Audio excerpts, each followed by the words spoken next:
नमस्कार, big boss मराठीचा राडा या कार्यक्रमात आपल्या सगळ्यांचं स्वागत आहे। मी कालच्या भागात म्हटलं होतं की राखी आहे तर राडा आहे आणि राडा आहे तर मजा आहे। ते काही खोटं नाही, जे काल म्हटलं होतं ते आजही तितकंच खरं आहे, कारण कालच्या भागाची सुरुवात देखील राखी सावंत पासूनच झाली। राखी कॅप्टन आहे, त्यामुळे तिला गोल्डन रेशन कार्ड मिळाल्यामुळे तिच्याकडे सगळं लक्झरी आयटम आहेत, घरातले सगळे चांगले खाण्यापिण्याचे पदार्थ तिच्याकडे आहेत, म्हणून घरातल्या काही सदस्यांनी तिच्याकडचं सामान चोरलेलं आहे, तिच्याकडचं रेशन चोरलेलं आहे, म्हणून राखी अक्षरशः स्वतःच्या हाताला एक ओढणी बांधते आणि तीच ओढणी एका बॅगेला बांधते। खरं तर ती ओढणी नाहीये, ते राखीचं लेगिन्स आहे। ते लेगिन्सने स्वतःच्या हाताला आणि बॅगेला बांधून ती रात्रभर झोपलेली असते। सकाळ जेव्हा होते तेव्हा हे सगळं सागर बघतो। सागरला यातलं काही माहित नसतं, सागरला हसू आवरत नाही, कारण की एक व्यक्ती आपलं रेशन असं हाताला बांधून कसं काय झोपू शकते। मग सागर ते घरातल्या सगळ्यांना सांगतो आणि घरात सकाळ सकाळीच एक हशा पिकतो। खरं तर दिवसाची अशीच सकाळ व्हायला हवी, आनंदाने आणि हसून व्हायला हवी, ती राखीमुळे झाली घरातल्या सगळ्या सदस्यांची। त्याच्यानंतर हे सगळं सुरू असतानाच राखी एका बाजूला बसलेली असते। झोपेतून उठल्या उठल्या ती प्राजक्ताला एक प्रश्न विचारते, अजून माझी कॅप्टन्सी किती दिवस आहे? त्यावर प्राजक्ता म्हणते की संपेल आता। तितक्यात राखी विचारते की आता पुढचा कॅप्टन कोण हवाय? तेव्हा प्राजक्ता म्हणते की आम्हाला तूच पुन्हा कॅप्टन म्हणून हवी आहेस। आणि विशाल म्हणतो की हमारा कॅप्टन कैसा हो, राखी सावंत जैसा हो। पण राखी या सगळ्याला हाणून पाडते। राखी म्हणते की एकदा झाले खूप झालं, मला पुन्हा कॅप्टन व्हायचं नाही। बिग बॉसच्या घरातली पहिली अशी स्पर्धक आहे की जिला कॅप्टन व्हायचं नाहीये, जी सांगते की मला कॅप्टन करू नका, अन्यथा कॅप्टन्सीसाठी अक्षरशः मारामाऱ्या सुरू असतात। पण राखीला कुठल्याच कॅप्टन्सीमध्ये रस नाहीये, कारण की तिला फक्त एंटरटेनमेंटमध्ये इंटरेस्ट आहे, जे काल तिने स्पष्टपणे सांगितलं। पुढे ती हेही म्हणाली की काय करायची तुमची कॅप्टन्सी, जिथे फ्रीडम नाहीये, जिथे स्वातंत्र्य नाहीये। तुम्ही माझं सामान चोरलं, तुम्ही माझं रेशन चोरलं, मला अंघोळीला जायची भीती वाटतेय, मला टॉयलेटला जायची भीती वाटतेय, आता इतकं अति झालंय की माझं ब्लॅडर फुल झालंय, मला मुतायला जायची सोय नाहीये, अशा शब्दात राखी सांगते। राखी कमाल आहे, ती काय बोलेल याचा नेम नाही, ती खूप रोखठोक आणि स्पष्ट बोलते आणि म्हणून तिला कॅप्टन्सी नको आहे, कारण की तिला तिचा खेळ एन्जॉय करायचा आहे। खरं तर अशी व्यक्ती बिग बॉसच्या घरात असणं हेच खरं तर प्रेक्षकांसाठी पर्वणी आहे, की जिला फक्त प्रेक्षकांच्या एंटरटेनमेंटची पडली आहे। राखी कधीच कुणाचं ऐकत नाही, अगदी रितेशनं समज दिल्यानंतर सुद्धा तिचं राकेशवरचं प्रेम कमी झालेलं नाहीये। राकेशच्या कोणी जवळ गेलेलं तिला आवडत नाहीये। आता हा अर्थात तिच्या गेमचा भाग आहे, पण ती ते कंटिन्यू करतीये, ती त्या भूमिकेत कायम आहे, हे फार महत्त्वाचं आहे। कारण सध्या राकेश आणि रेवा एकमेकांशी बोलतायत, पण रेवानं राकेशशी बोललेलं सुद्धा आवडत नाहीये तिला, म्हणून काल ती रेवाला साईडला घेऊन सांगते की तू राकेश सोबत बोलत जाऊ नको, त्याला मुलींना फिरवायला खूप आवडतं, तो सुरुवातीला मलाही असं म्हटलं होता की तू माझी गर्लफ्रेंड होशील का वगैरे, आणि जेव्हा मी प्रेमात सिरियस झाले तेव्हा तो पळून गेला, त्याने माझी साथ सोडली, सो तो तुझ्यासोबत सुद्धा तसंच करेल, त्याला फक्त मुली फिरवायला लागतात वगैरे, तर तू त्याच्यासोबत काही फ्रेंडशिप ठेवू नको, त्याच्यापासून लांब राहा, तो चांगला नाहीये वगैरे, अशा पद्धतीने ती रेवाला भरवते। पण रेवाला माहिती आहे की राखी कशासाठी करते। रेवा म्हणते ठीक आहे, हे तुझं मत आहे, त्याचा मला आदर आहे, मला तसं वाटत नाहीये, मला वाटल्यावरती मी बघेन काय करायचं। राखी राकेश पासून सगळ्या मुलींना लांब ठेवते, ते का ठेवते सगळ्यांनाच माहिती आहे, कारण तिला राकेशच्या जवळ जायचंय। एवढंच काय तर दुपारी तिनं राकेश जेवण बनवत असताना रेवा तिथे बाजूला उभी असते, त्याच्यावरून राखी अक्षरशः घरात तमाशा करते की तू त्याच्या बाजूला काच उभी आहे, जर तुला त्याच्या बाजूला उभं राहायचं असेल तर तुम्ही दोघांनी एकत्र मिळून लंच बनवा, नाश्ता मी दीपाली सोबत एकटी बनवेन, पण तू त्या राकेशच्या बाजूला उभी राहू नको, तू सतत त्या राकेशच्या मागे पुढे असते, उद्या तुम्ही एकत्र लंच बनवा, म्हणजे तू चपात्या लाटशील आणि तो शेकून देईल, तुम्ही हेच करत राहा, तो लाटेल तू शेकून दे, तो लाटेल तू शेकून दे, असं बोलत बोलत राखीने अक्षरशः घर डोक्यावर घेतलं। रेवा इरिटेट झाली, रेवा बोलली बाई शांत बस, मी पुन्हा त्याच्या बाजूला फिरकणार नाही, मी पुन्हा त्याच्यासोबत स्वयंपाक करणार नाही, पण तू गप्प बस। अक्षरशः राखी सगळ्यांना सळो की पळो करतीये, राकेशच्या बाजूला रेवा येऊ नये म्हणून ती हरेक पद्धतीनं हरेक प्रकारे प्रयत्न करते आणि रेवाला राकेश पासून लांब ठेवतीये। रेवाची खोड काढून झाल्यानंतर राखी गप्प बसली नाही, ती संस्कृतीकडे गेली। संस्कृतीशी बोलता बोलता काल तिनं काहीतरी पिण्यासाठी संस्कृतीचा कप घेतला होता, तो कप तिने स्विमिंग पूलच्या पाण्यात धुतला, हे संस्कृतीनं बघितलं, बरं धुतला ते धुतला, तिकडे जाऊन ठेवला।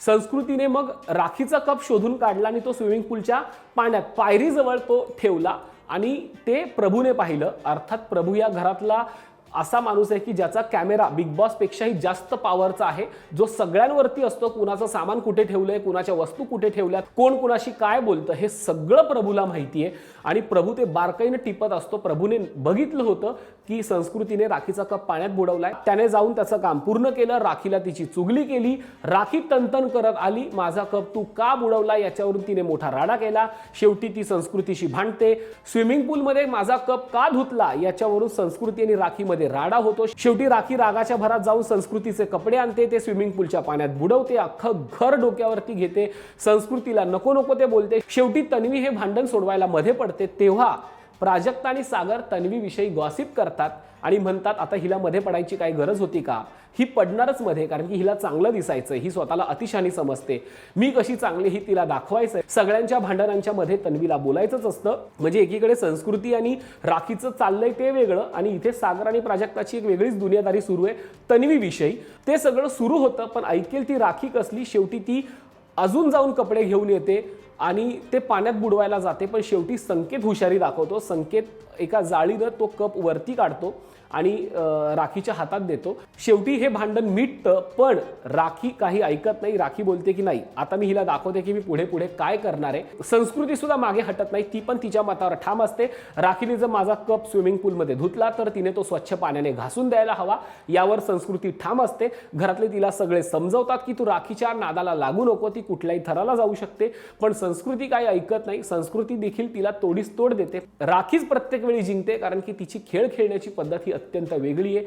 तिची बोलण्याची पद्धत, तिची भिडण्याची पद्धत ही सगळ्यांपेक्षा वेगळी आहे, आणि जे अनुश्रीच्या भांडणात सुद्धा समोर आलं। कारण अनुश्री आणि राखीचा सुद्धा काल मोठा राडा झाला। अनुश्रीने काल एक वेगळा स्टँड घेतला की मी जर ब्रॉन्झ रेशन कार्डवाली आहे तर मी गोल्डन रेशन कार्डवाल्यांचं बाथरूम साफ करणार नाही।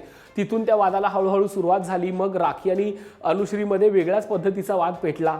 त्यावेळी अनुश्री गमतीमध्ये राखीचं नाक धरते, पण राखीच्या नाकाचं ऑपरेशन झाल्याने तिला आवडत नाही। ती बोलते की माझं ऑपरेशन झालंय। अनुश्री राखीचं नाक धरते तेव्हा राखीला राग असह्य होतो। राखी तिच्यावर आकांत करते, चिडते, तिला शिव्या देते, माझ्या नाकाचं ऑपरेशन झालंय, तुला काय अधिकार आहे माझ्या नाकाला हात लावायचा वगैरे।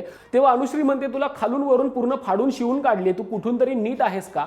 हे राखीला अजूनच लागतं। मग राखी चवताळते, तिला नको नको ते बोलते, अनुश्रीचा अक्षरशः फडशा पाडते।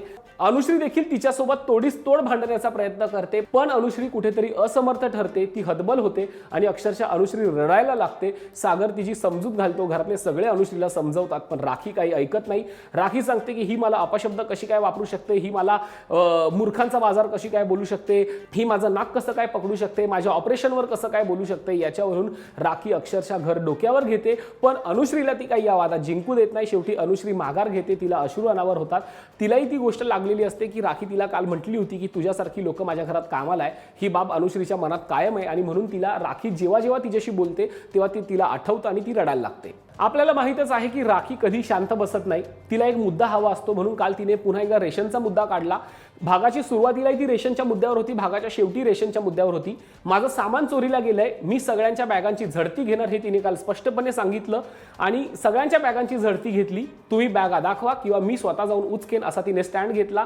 प्रत्येकजण तिला आपापल्या बॅगा दाखवत होता, कुणाच्या बॅगेत काय आहे। अगदी आल्याच्या तुकड्यावरून सुद्धा घरामध्ये भांडण झालं, कुणाचा आल्याचा तुकडा कुठे गेला, एकेका गोष्टीचा हिशोब राखीनं मागितला। यावेळी दीपाली आणि राखीमध्ये थोडी चकमक झाली, कारण की राखी दीपालीच्या बॅगा उचकायला गेली तेव्हा दीपालीने प्रामाणिकपणे सांगितलं की माझ्याकडे जे सामान आहे ते समोर आहे, इथे ठेवलंय, तू बघ, तुला काय हवं असेल तर सांग। पण राखी अजून सुद्धा तिच्या बॅगा उचकत होती, तेव्हा दीपाली ताईचा थोडा संयम सुटला। तेव्हा दीपाली म्हटली की माझ्या पर्सनल वस्तूंना तू हात लावायचा नाही। त्याच्यावरून राखीने खूप मोठा गोंधळ घातला की मी घालणार, मी अमकं करणार, तमकं करणार। दीपालीला थोडं असह्य झालं, पण ती परिस्थिती घरातल्या सगळ्यांनी मिळून नियंत्रणात आणली। त्याच्यानंतर राखीने सगळ्यांच्या बॅगा तपासल्या। मग अनुश्रीच्या बॅगेमध्ये एक पिठाचं पाकिट सापडलं, ज्याच्यामध्ये प्रभू या सगळ्यामध्ये राखीच्या सोबत होता। प्रभू तिला सगळ्यांच्या बॅगा उचकून दाखवत होता। खरं तर अनुश्री जवळ असलेलं ते पाकिट राखीनेच लपवलेलं असतं, आणि काहीतरी ड्रामा क्रिएट करायचा म्हणून राखी मुद्दामून अनुश्रीची बॅग तपासायला जाते, पण घरातले सगळे तिला सांभाळून घेतात, त्यामुळे राखीला तिथे फारसा गोंधळ घालता येत नाही। पण तिला जो अपेक्षित राडा करायचा होता तो ती करतेच। कालच्या भागात राखी सोबत आणखी एक व्यक्ती जास्त हायलाइट झाली, ती म्हणजे प्रभू। काल प्रभूने विशाल सोबत जोरदार दंगा घातला। जेव्हा या आल्याच्या तुकड्याचा मुद्दा चालू होता तेव्हा विशालनं प्रभूच्या अंड्यांचा हिशोब काढला। टेबलवरची 2 अंडी काल तू चोरून खाल्लीस, असं विशालने त्याच्यावर आरोप केला। तेव्हा प्रभू म्हणाला की मी काही चोरली नाही, समोर होती ती उचलली आणि खाल्ली।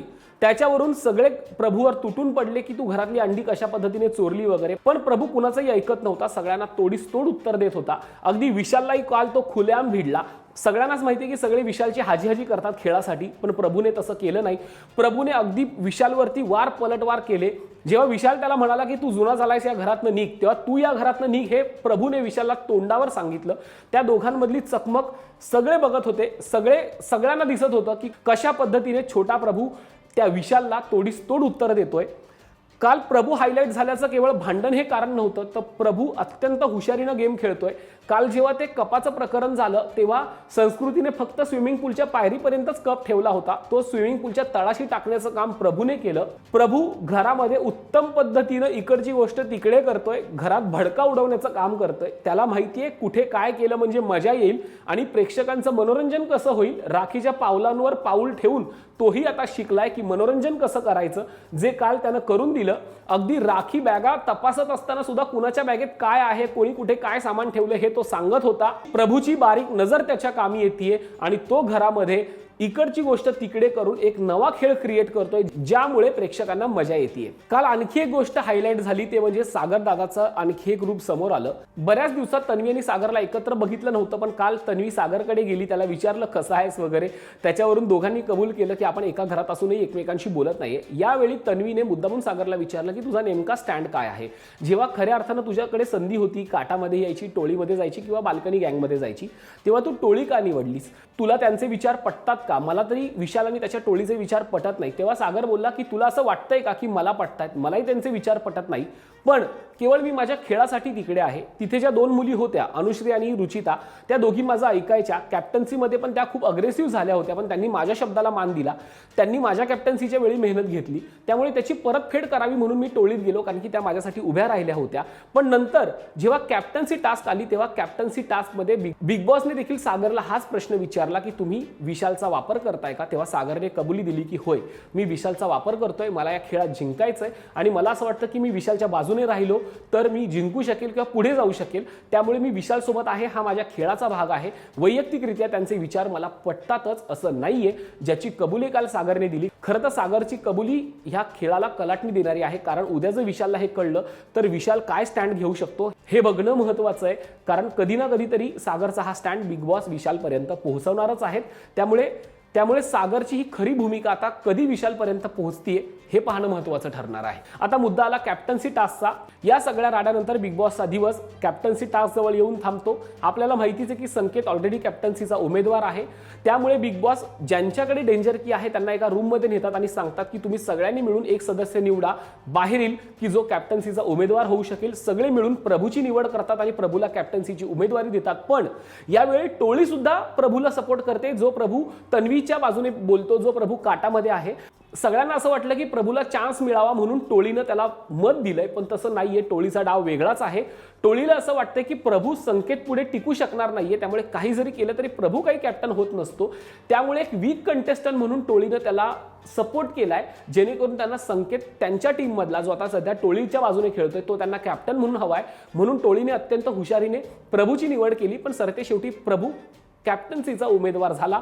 त्याच्यानंतर घरातल्या इतर सदस्यांना कॅप्टन्सी मिळावी म्हणून बिग बॉसने सहमत आणि असहमतीचा एक सुंदर टास्क आणला, ज्याच्यामध्ये घरातल्या सदस्यांना काही खरेखुरे प्रश्न विचारले की जे सदस्यांची पोलखोल करणारे होते, सदस्यांना धर्मसंकटात टाकणारे होते. जसं मगाशी म्हटलं की सागरला प्रश्न विचारला होता की तू विशालचा वापर करतोय का, तसे अनेक सदस्यांना प्रश्न विचारले गेले. जसं की दीपालीला विचारलं गेलं की तू टोळीचा फायदा घेतेस का, तुझी जी माया आहे ती फायद्यापुरती आहे का, किंवा राकेश तुझ्यापासून दुरावला गेलाय का राखी आल्यापासून. असे अनेक प्रश्न बिग बॉसने स्पर्धकांना विचारले. राकेशला देखील खूप सुंदर प्रश्न विचारला गेला, ज्याच्यामध्ये राकेश आणि राखीचं बॉन्डिंग हे खेळापुरतं आहे, ही स्ट्रॅटर्जी आहे की खरंच मनातून आहे, असं राकेशला विचारलं गेलं. तन्वी देखील काही दिवस दीपालीपासून नाराज आहे, तेव्हा तन्वीला देखील विचारलं गेलं की तुला दीपालीचा खेळ खटकतोय का. त्यावरही तन्वीने अत्यंत सुंदर उत्तर दिलं की मला खटकत नाहीये, मला जे वाटतं ते तोंडावर बोलते मी, आता मला तिच्याविषयी काही वाटत नाहीये. असे गोंधळात टाकणारे प्रश्न काल स्पर्धकांना विचारले गेले. स्पर्धकांचं उत्तर आणि बाहेरच्या लोकांचं उत्तर हे मॅच व्हायला हवं होतं. ज्यांचं मॅच झालं ते कॅप्टन्सीचे उमेदवार झाले. त्यानुसार संकेत, प्रभू, प्राजक्ता, दीपाली, राकेश, तन्वी, रेवा आणि राखी हे सदस्य कॅप्टन्सीचे उमेदवार झाले. आता खऱ्या अर्थानं मजा येणार आहे. कॅप्टन्सी कुणाकडे जातीये. राखीने तर आधीच सांगितलंय मला कॅप्टन्सी नको आहे, पण घरातल्या सदस्यांनी मुद्दामून तिला उमेदवार केलंय. आता खरी बघण्यात मजा आहे की कॅप्टन कुणाचा होतोय. टोळीचा सपोर्ट ज्याला आहे तो होतोय की काटाचा सपोर्ट ज्याला आहे तो होतोय? खरं तर संकेत या कॅप्टन्सीसाठी जीव तोडून प्रयत्न करणार आहे, पण घरातले इतर सदस्य कॅप्टन्सी मिळवण्यासाठी काय करतायत हे देखील पाहणं महत्त्वाचं आहे. कॅप्टन कोण होतं यावर खऱ्या अर्थानं बिग बॉसचा खेळ डिपेंड आहे, कारण प्रभूने तर चॅलेंज दिलंय, मी जर कॅप्टन झालो तर मी घर हलवून सोडेल. आता कोण काय करतंय हे लवकरच कळेल, पण जाता जाता एक प्रश्न आहे, प्रभूचा खेळ तुम्हाला आवडतोय का? प्रभूची बारीक नजर, ज्या नजरेनं तो सगळ्यांची गुपितं बाहेर काढतोय, ते तुम्हाला आवडतंय का? सागरचा खेळ तुम्हाला आवडतोय का? तो खोटा वाटतोय की खरा वाटतोय हेही आम्हाला सांगा. आणि राखी तर आपलं एंटरटेन करतच आहे, त्यामुळे पुन्हा एकदा राखीला कॅप्टन म्हणून बघायला आवडेल का हे मात्र नक्की कळवा. तोपर्यंत इथेच थांबूया. पाहत रहा बिग बॉस मराठीचा राडा, फक्त राजश्री मराठी शोबजवर. धन्यवाद.